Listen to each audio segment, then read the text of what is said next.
What's going on, everybody? Beast on your street. I'm back, and sorry I haven't made any videos for a while. I've had quite a bit of homework, and I couldn't find my camera one day, and the next day I couldn't find the charger, so I couldn't really post any videos. And a little announcement, I joined the Cold Sports Network, or Cold Network Sports, I forget which one, so I'll probably be posting more sports gameplay, but no promises or anything, because most if I'm really bored or I really want to play a sports game, I just don't play it. I mean, for those of you who play Madden or NBA, it's fun, but once you get used to it, you know, it's just kind of the same old thing with shooting, dunking, and laying up or running 80 yards for a touchdown every play or something. So, yep. But anyways, in this commentary, I just wanted to talk about how to get better at Black Ops 2, and I haven't played Black Ops 2 or anything. I haven't gone to Gamescom or any of that stuff. So, but this is just my assumption, and it's based on knowledge and stuff. So, first, how to get better is play Black Ops, because first of all, the map design, if you watch any gameplay from the Gamescom, the maps are much more like the Black Ops maps, because like Yemen, the one that was in the desert city, that one, it looked a whole lot to me like Havana from Black Ops, which Havana wasn't the best map, but still a fun map. I mean, the only problem I had with Havana was the B domination site. It was just right out there. You just get grenaded every time, and it was no fun if you're trying to capture a flag. But with the score streaks, you know, that puts you at the risk. You know, you might get more XP for capping a flag, but you put yourself at more of a risk to die. Secondly, the map Cargo, that looked a whole lot like Launch, which Launch was like a symmetrical map, and that one was pretty fun. I mean, once again, B dom site, you know, you can just chuck a nade down there and it'll hit, but you know, it's still a nicely designed map. And then there's Turbines, or I don't know if that's the actual name of the map, but Turbines, you know, the one where all the turbines are just knocked down. That one to me looks kind of like Hazard, or, you know, just a long-range map in general. Maybe Crisis, I don't know, but so yeah, just play Black Ops, that'll probably help you get better.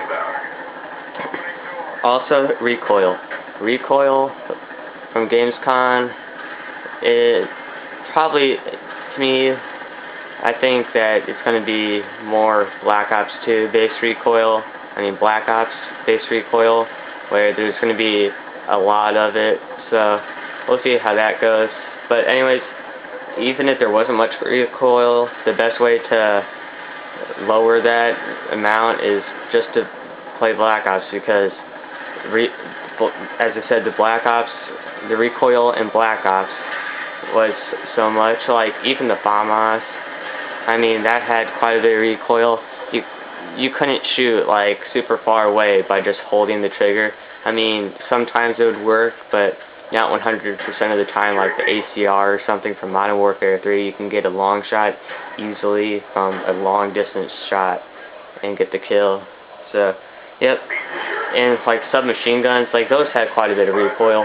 You might argue that the AK-74U and whatnot, but I mean, still, you have to have some skill in Black Ops to play that game, because you can't just go on a 5-kill streak calling your Predator and then get your helicopter and from there get your AC-130. No, you have to get your Blackbird, which is overpowered, but it's a nice counter to Ghost, so that's the only reason why this game isn't super OP, because the Blackbird can counter that Ghost. And then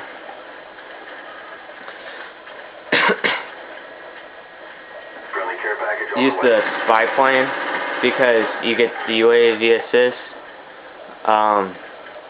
so that gives you like 15 to 25 XP towards your next score streak, and that will really help you to get, you know, that could get you a long ways. You know, it could get you up to like a let's just say a Dragon Fire, you know, you get 2 kills or something, and your team gets a whole bunch of those kills while your UAV's in the air. That will help a lot. But, I mean, Ghost users will probably be used a lot, so you never know about that. Also, use either Ghost or Hardline. For Ghost, it may sound noobish, but with that UAV assist, which you kind of have to have with how high these score streaks are, you have to have that. So you have to have that UAV assist in there.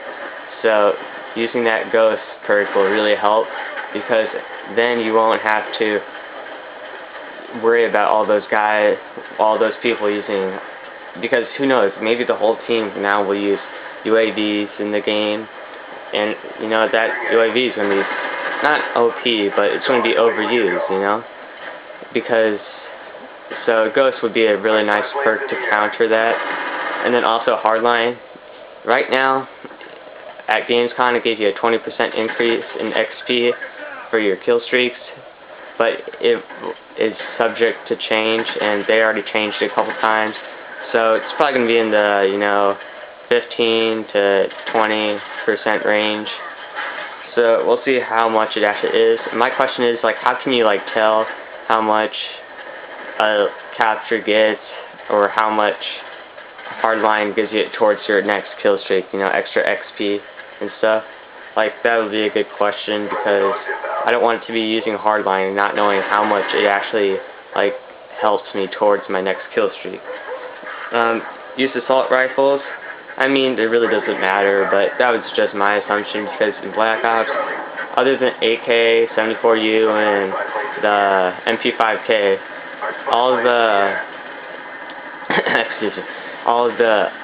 the submachine guns pretty much were underpowered. I mean, they're still usable, but I mean, they just weren't very great. I mean, you weren't going to go on, you could go on a super nice game with them, but it's not a given. So, plus the map design, as I said, more like Black Ops, they were more bigger, but I want them to be more smaller, because those are always the fun ones, you know what I mean? Like Nuketown, Firing Range, those were small, they're fun.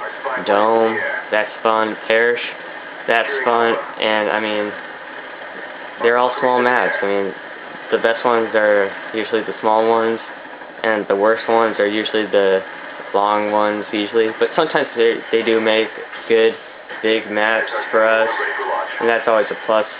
Like Liberation and Black Box, those were just terrible. I mean, I don't know who would disagree with that. Those were probably one of the 2 worst maps ever made, plus Downturn. So, anyways, assault rifles, because submachine guns, they didn't release all the guns, I don't think, in the Gamescom. So, you know, and wow, this gameplay is wrapping up quickly here, so I probably should get to my point. But anyways, submachine guns, there weren't many, and they didn't seem very powerful, especially that MP7, that didn't seem very powerful. So assault rifles though did, because you could use that select fire and the target finder, and you know, so those are just really good things to use. And the laser sight, I think that's only for submachine guns, and I really hope it is, or else those assault rifles are going to be pretty OP, because I mean, I'm pretty sure, I don't really know for a fact, but I'm pretty sure that assault rifles have more damage, but the submachine guns have a higher rate of fire. And really, that's just about it. I mean, I'm really excited for Black Ops 2. This is my first time really in the pre-sell period of the game, and it's just really exciting for me, and I'm really looking forward to this. Tell me if you guys are or aren't.